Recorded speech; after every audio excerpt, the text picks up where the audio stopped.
morning. This is really for all of us here who've been for the last 20 years developing and watching this program grow. This is really an extremely prideful moment. So I thank you, and thank you, Commissioner, for coming down, and all of the visitors who are here to witness what can be done if we do it right. And so I'm extremely pleased. And another part of that story, which Mr. Williams doesn't know, is that when they were ready to open the Women's Serendipity 2, we had someone from the community who was just up in arms, came to me, this is a terrible thing, can you please stop this, this is not going to work. And I said, I want you to go and visit Serendipity 1 and speak to Ron Williams about it. And when he did that, it went away. The opposition went away. So I used the example of this organization as a means of helping the community to understand that if we do this, we're going to inevitably improve the outlook and the prospects of people being able to come to back home to their community and actually become contributing citizens in a very meaningful way. And I was at Sing Sing about a month ago, and I was there with a number of clergy from the district who I had convinced to come with me. And it was really such an experience that I wish we could have more witnesses even. The people there, the men there that we met with, said to us they had a plan, a proposal, which they said they wanted us to participate in, especially the clergy. They wanted to do some mentoring from the inside. They already have a program, and they would like for us to continue that, extend that to the outside.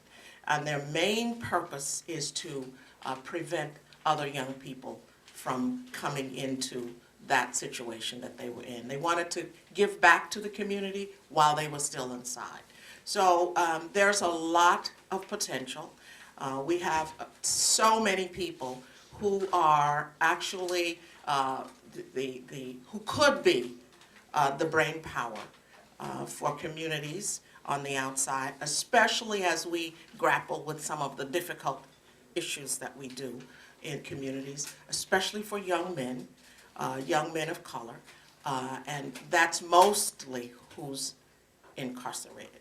So I view this as an excellent example of how it should be done, and as I try to make sure that my colleagues, I took one of my colleagues with me, and he was so terrified that he was going to be left there.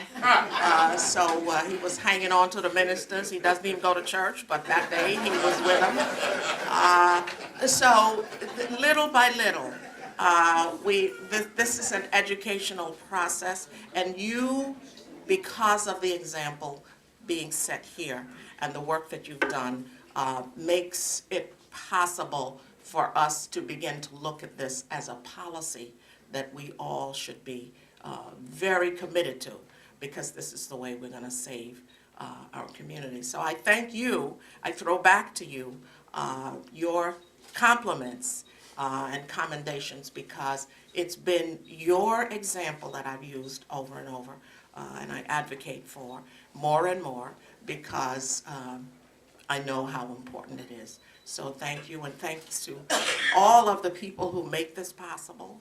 And the expertise is here. You've figured out how to harness it, and the experts are here to witness it. So now it's just up to us all to circle it and make it part of the state's way of dealing with all of those difficult issues related to drugs, crime, and gangs in our state. So thank you very much. To learn more about New York Therapeutic Communities or the John David Human Services Center, visit stayinout.org or call 212-971-6033.